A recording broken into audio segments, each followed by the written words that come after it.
ओम नमः पार्वती पते हर हर महादेव जय भोलेनाथ। प्रिय श्रोताओं, आज की इस वीडियो में आप जानेंगे फाल्गुन मास के कृष्ण पक्ष में पड़ने वाले प्रदोष व्रत की तिथि और शुभ मुहूर्त के बारे में। जैसा कि इस बार त्रयोदशी तिथि 2 दिन पड़ रही है, ऐसे में प्रदोष व्रत किस तिथि को रखना ज्यादा सही रहेगा, प्रदोष काल का समय क्या रहेगा और इस दिन कौन कौन से शुभ संयोग और अशुभ संयोग पड़ रहे हैं। भगवान शिव को समर्पित प्रदोष व्रत में मान्यता है कि इस दिन भगवान शिव अपने भक्तों की पुकार बहुत जल्दी सुन लेते हैं।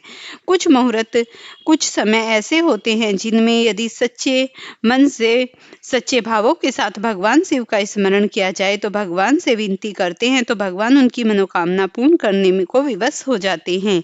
ऐसे ही समय होता है प्रदोष काल। और अगर प्रदोष काल में भी शिववास नंदी पर या कैलाश पर हो तो सोने पर सुहागा हो जाता है, क्योंकि प्रदोष काल के समय ऐसी मान्यता है कि भगवान शिव कैलाश पर्वत पर बहुत ही प्रसन्न मुद्रा में होते हैं, इसीलिए वे भक्तों की पुकार बहुत जल्दी सुन लेते हैं। वैसे भी भगवान आशुतोष हैं, केवल मन से की गई पूजा को ही भगवान बहुत जल्दी स्वीकार कर लेते हैं। और इस बार फाल्गुन मास के कृष्ण पक्ष की त्रयोदशी तिथि 14 फरवरी दिन शनिवार को शाम को 4:02 से शुरू हो रही है। त्रयोदशी तिथि 15 फरवरी दिन रविवार को शाम के 5:05 पर समाप्त होगी।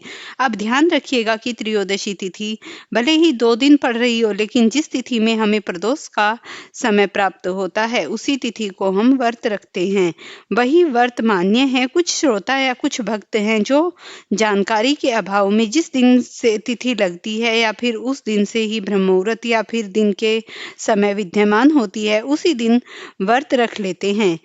तो ऐसे में क्योंकि हमें 14 फरवरी दिन शनिवार को ही केवल प्रदोष काल का समय प्राप्त हो रहा है, इसीलिए प्रदोष इस बार 14 फरवरी दिन शनिवार को ही रखा जाएगा, जो कि शनि प्रदोष व्रत होगा 15 फरवरी को, क्योंकि सूर्यास्त शाम के 6:18 पर होगा और प्रदोष काल लगने से पहले तिथि समाप्त हो रही है, इसीलिए प्रदोष व्रत 15 फरवरी रविवार को नहीं होगा और 15 फरवरी रविवार को इस बार महाशिवरात्रि का व्रत रखा जाएगा।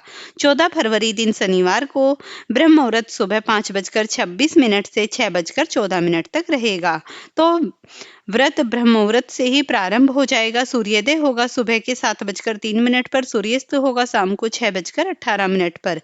अभिजीत मुहूर्त होगा दोपहर के 12:18 से 1:03 तक। अमृतकाल दोपहर के 1:13 से 2:57 तक रहेगा और सुबह 3:24 से सिद्ध योग भी प्रारंभ हो रहा है, जो कि बहुत ही शुभ योग माना जाता है।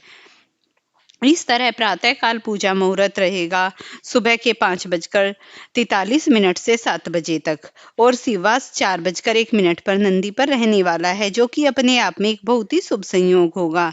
शुभ मुहूर्त और शुभ समय में शनि प्रदोष व्रत के दिन प्रदोष काल का समय, जो कि पूजा का मुख्य होता है, शाम 5:33 से लेकर 7:03 तक रहेगा। तो इसी शुभ मुहूर्त में आपको शाम की पूजा करके भगवान की आरती उतार कर कथा का श्रवण करके भोग लगाने के बाद अपना उपवास खोल लेना है। शनि प्रदोष व्रत भगवान भोलेनाथ के अलावा शनिदेव की कृपा प्राप्त करने का भी शुभ दिन माना जाता है, इसीलिए इस दिन शनिदेव के निमित्त आप सरसों के तेल, काले तिल अर्पित करें और शनिदेव के नाम से लोहे, तिल और उड़द की दाल का भी दान, कुत्तों को रोटी खिला सकते हैं। प्रदोष व्रत के दिन सुबह जल्दी उठकर स्नान करके शिव मंदिर में जाकर 1 लोटा जल शुद्ध शिवलिंग पर अर्पित करके व्रत का संकल्प लेकर व्रत का प्रारंभ करें। जो लोग व्रत नहीं करते वे भी इस दिन शुभ मुहूर्त में ही व्रत करें तो उनकी भी मनोकामनाएं पूर्ण हो सकती हैं और फिर दिन भर उपवास रखें। जो लोग फलाहार करना चाहते हैं, जल,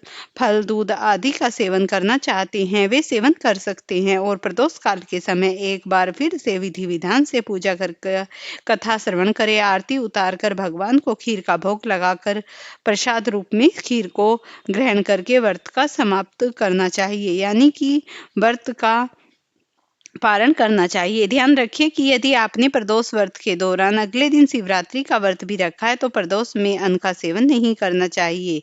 अगले दिन व्रत का पारण, जो कि प्रदोष व्रत का पारण अगले दिन भी करते हैं, तो शिवरात्रि की पूजा करने से पहले प्रदोष व्रत का पारण आप केवल पंचामृत या फलों के जूस से या फलों से कर सकते हैं। उसके बाद शिवरात्रि का व्रत संकल्प लेकर शिवरात्रि के व्रत का प्रारंभ करें। प्रदोष व्रत के दिन जितना हो सके मानसिक रूप से केवल ओम नमः शिवाय मंत्र का लगातार जाप करते रहे और इस दिन शिवलिंग पर एक मुट्ठी साबुत हरे मूंग अर्पित करें और साबुत हरे मूंग का दान करें।